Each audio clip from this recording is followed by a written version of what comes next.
6 decades, has long been an enigma in Hollywood. From her iconic roles in films like Rio Bravo and Dressed to Kill to her groundbreaking portrayal of a series Policewoman, Dickinson has captivated audiences with her talent, beauty, and undeniable charisma. However, at the age of 90, she is finally ready to reveal the identity of the man who stole her heart, the one considered as the love of her life. Join us as we take a look at the man who actually was.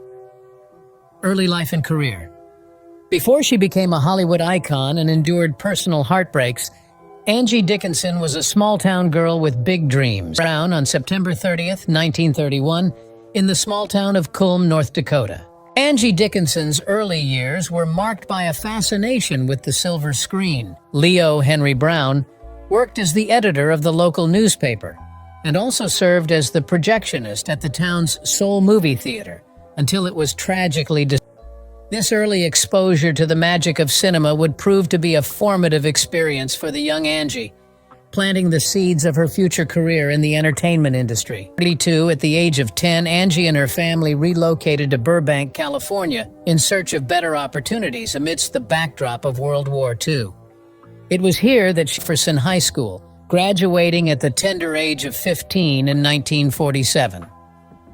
Even at this young age, Angie's intellectual prowess was evident by her victory in the 6th annual Bill of Rights essay contest the previous year. Pursuing higher education, Angie enrolled at Immaculate Heart College in Los Angeles and Liberty College. By 1954, she had earned a business degree, a testament to her diverse interests and practical mindset.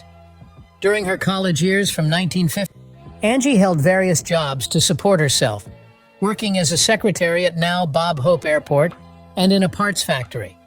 It was during this time that she met Dickinson in 1952, taking his surname and becoming the Angie Dickinson we know today. Angie's path to stardom began unexpectedly when she placed second in a local America contest. This achievement caught the attention of a casting agent who offered her a spot as one of 6 showgirls on the Jimmy Durante show.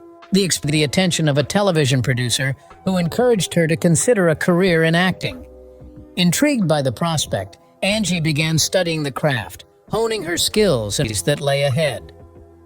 In the mid-1950s, Angie's hard work and dedication started to pay off as she was approached by NBC to guest star on including the renowned Colgate Comedy Hour. It was during this time that she forged a lifelong friendship with the legendary Frank Sinatra, a connection that would prove in career.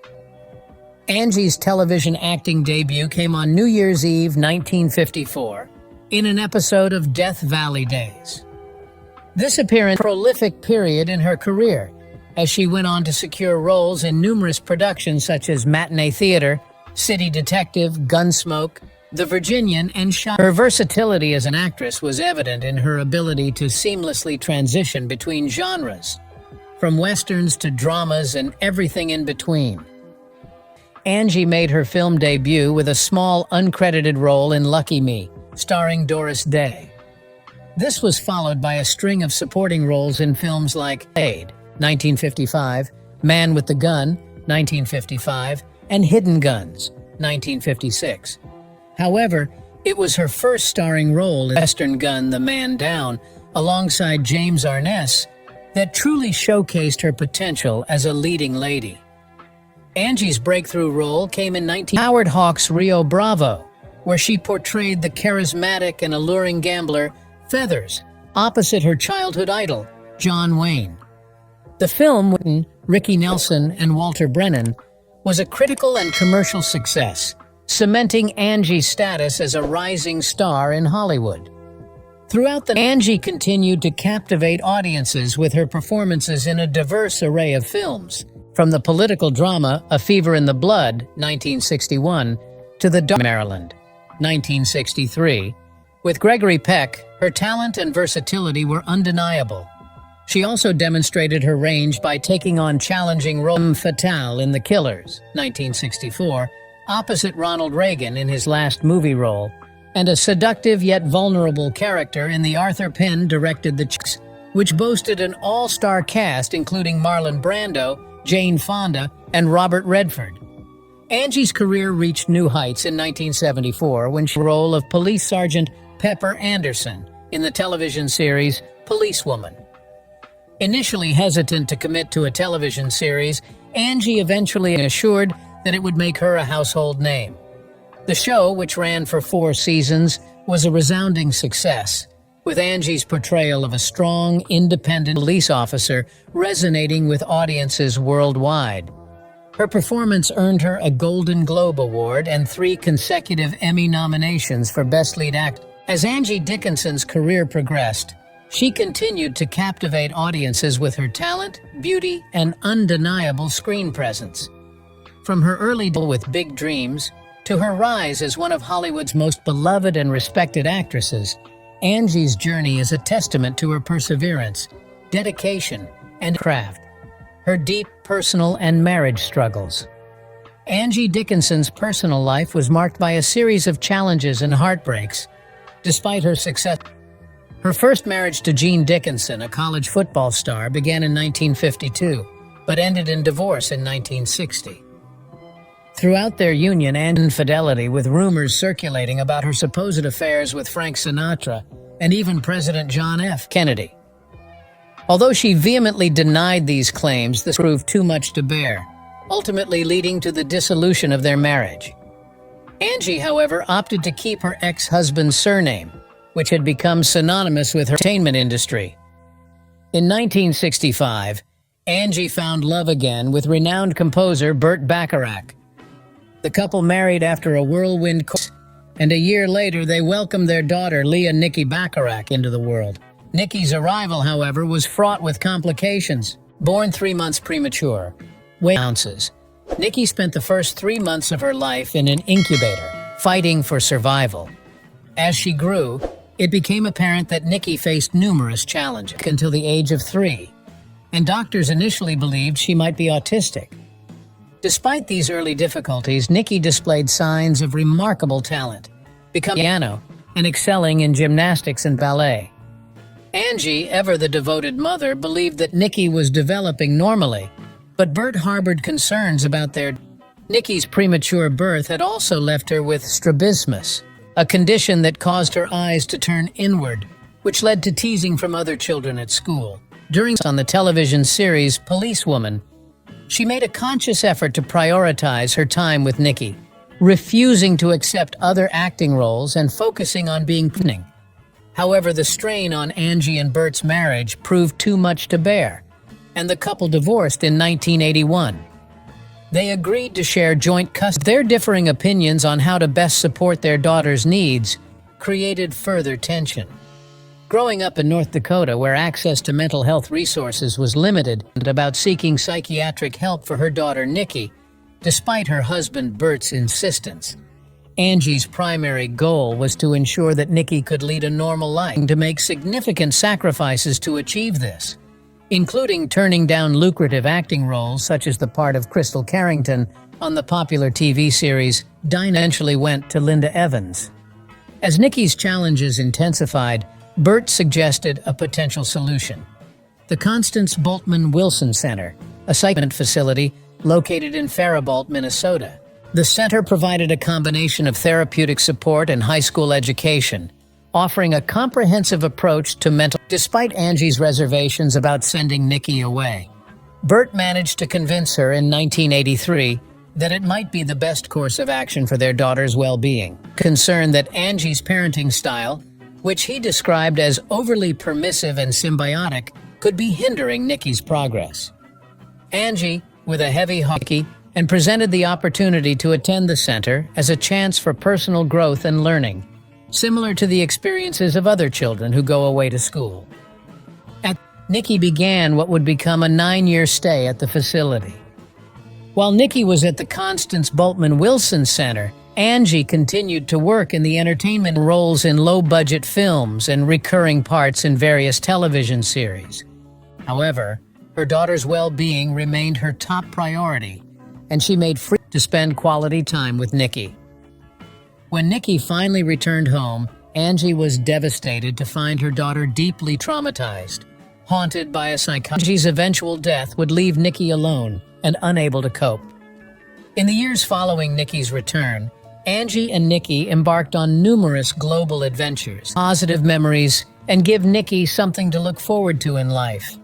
It wasn't until the year 2000 that the puzzle pieces finally fell into place when one of Angie's articles about Asperger's syndrome. The symptoms described in the article closely mirrored Nikki's experiences, prompting Angie to seek a formal diagnosis at UC. After more than 3.5 decades of struggle and uncertainty, Nikki finally had a name for the challenges she faced.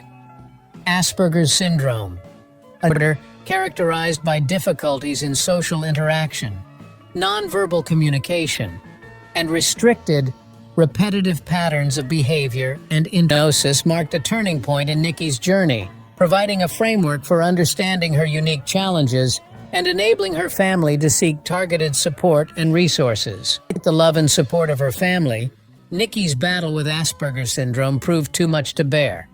On January 4th, 2007, at the age of 40, Nikki took her behind a heartbroken Angie and Bert. The family's statement, released in the wake of the tragedy, described the heartbreaking circumstances surrounding Nikki's, revealed that she had taken her own life, hoping to escape the relentless torment of her clinical condition. Angie, who was dealing with the tremendous loss of Lucy, expressed her belief that the world had proved to be an overly harsh and merciless place for Nikki, finally leading her to make such a horrible decision. The pain of losing the challenges she had faced in her personal life led Angie to largely step away from the spotlight. Her last acting role was in the 2009 television movie Mending, portrayed a stubborn grandmother. Now, at the age of 92, Angie resides in her Beverly Hills home, cherishing the memories of her remarkable career. Her daughter, Nikki, Angie's alleged affairs. Angie Dickinson's personal life was often the subject of speculation and rumor, with many alleging that she had several high-profile figures throughout her career. One of the most persistent rumors surrounded her supposed relationship with President John F. Kennedy. To being flattered by the association with such a charismatic leader, she vehemently denied any romantic involvement, insisting that they had never dated. Despite her, they persisted, with author Christopher Anderson even claiming in his book, Jack and Jackie, Portrait of an American Marriage, that Dickinson had described sleeping with exciting 7 minutes of my life. Dickinson, however, maintained that there were no grounds for these claims and that Kennedy had never even hit on her. Another problem was Johnny Carson, the legendary host of The Tonight Show. Their on-screen chemistry during Dickinson's appearances on the show was undeniable, essential romantic relationship. In 1985, Dickinson acknowledged that she and Carson would always be attracted to each other, but both maintained that purely professional and rooted in a deep friendship. Despite the obvious attraction, their respective careers and personal commitments prevented their connection full-fledged romance. Dickinson's co-stars were also the subject of rumor and innuendo. Richard Burton, her co-star in the 1960 film The Bramble Bush, Surprising Ways, and Dickinson described him as dangerous. She recalled being in awe of his talent and admitted that they had become very close during filming. Similar co-star in 1966's The Chase was notorious for his pranks and naughty behavior on set. Dickinson remembered one particular incident where Brando improvised a ruffled shirt, causing her to laugh so hard that they couldn't use the take. Despite his mischievous nature, Dickinson acknowledged Brando as one of the great. Not all of Dickinson's co-star relationships were the subject of salacious rumors. She spoke fondly of her friendship with Dean Martin, whom she met on the set of Rio Bravo. Dickinson described Martin as a hysterical and welcoming presence on set, always ready to make her laugh. She became close friends with both Martin and his wife, even riding in the car with him in 1995. Dickinson also praised John Wayne, her co-star in Rio Bravo, for his patience and tolerance of her as she navigated her role in the film. His support with helping her deliver the performance that would catapult her to stardom. However, not all of Dickinson's alleged affairs were with her co-stars. In his upcoming book, columnist Ben Whitcomb recounts a story told to him by a veteran Daily News editor about Mickey Mantle, the legendary New York Yankees player. According to the editor, Mantle once in the Daily News office and confessed to having gone on a date with Dickinson. Mantle allegedly took her home and, in a drunken stupor, threw up while performing having intercourse. The honesty of this story cannot be confirmed. It adds to the mythos surrounding Dickinson's personal life. Throughout her career, Dickinson sought to maintain a sense of privacy and dignity. At one point, she consulted lawyer Edward Bennett Williams, who advised her that pursuing lawsuits against the rumors would only amplify the attention they received. Advice to heart and focused on maintaining her professionalism and her reputation as a talented actress. Despite the many rumors and alleged affairs that swirled around her, loved figure in Hollywood. Her on-screen presence and off-screen charisma made her the subject of fascination and admiration for generations of fans. Behind many of these rumors may never be fully known. They have undoubtedly contributed to the enduring legacy of Angie Dickinson as a true Hollywood icon. Life. For Angie Dickinson, the love of her life was none other than the legendary crooner Frank Sinatra. Their passionate on and off romance spanned beginning in 1953 when they first met on the set of the Colgate Comedy Hour. Sinatra, captivated by Dickinson's beauty and charm, sent his bodyguard to summon her. When she arrived, he asked if she was attached, and despite her affirmative response, he still requested her phone number, which she willingly provided. Over the years, their relationship, but the connection between them remained undeniable. Dickinson spoke of Sinatra with reverence, characterizing him as a man whose charisma was unparalleled in his time, marveled at his ability to tackle any musical challenge, and praised his bravery and willingness to take on difficult roles. In 1960, Dickinson and Sinatra was on full display when they starred together in the iconic film Ocean's 11. Dickinson portrayed Sinatra's wife in the movie, and their real-life connection. The experience of working together only served to deepen their bond, and by 1964, they were seriously considering marriage. Dickinson revealed that she discussed the possibility of tying the knot on several occasions, but ultimately, she was hesitant to take on the challenge of being his wife. She acknowledged that while full and fulfilling, she didn't feel a strong desire to formalize their commitment through marriage. Additionally, Sinatra's late-night lifestyle didn't appeal to her, and she was content to as it was. Despite her reservations about marriage, Dickinson's love and admiration for Sinatra never wavered. She spoke fondly of his ex-wife, she described as gracious and wonderful, always treating her like a friend of their daughters. Dickinson's respect for Nancy and her desire to maintain a positive relationship with her complicated the idea of marrying Sinatra. In 2015, at the age of 83, Dickinson opened up about her relationship with Sinatra at an event sponsored by Citi Credit Cards. Their romance as a 20-year on-and-off affair, highlighting the enduring nature of their connection. Dickinson shared intimate details of their first meeting and the instinct for one another, painting a vivid picture of the love they shared. However, Dickinson's life took a different path when she married composer Burt Bacharach in 1960. Their union lasted until 1981 and produced a daughter, Leah Nikki Bacharach, who tragically passed away in 2007 at the age of 40. Dickinson later confessed that Bacharach never truly loved her the way one should love a partner. She felt that he lacked respect for her, and that his love was inadequate. And throughout the years, Dickinson continued to speak fondly of Sinatra and the special place he held in her heart. In interviews, she reminisced about their time together they shared. She marveled at his extraordinary talent and the way he made her feel, even decades after their romance had ended. At the age of 91, Dickinson once again spoke about Sinatra, this time in an interview with Fox News Digital. She was preparing to introduce the 1959 film Rio Bravo at the TCM Classic Film Festival and took the opportunity to reflect on the love of her life. Dickinson smiled, saying, "It feels good to think about him."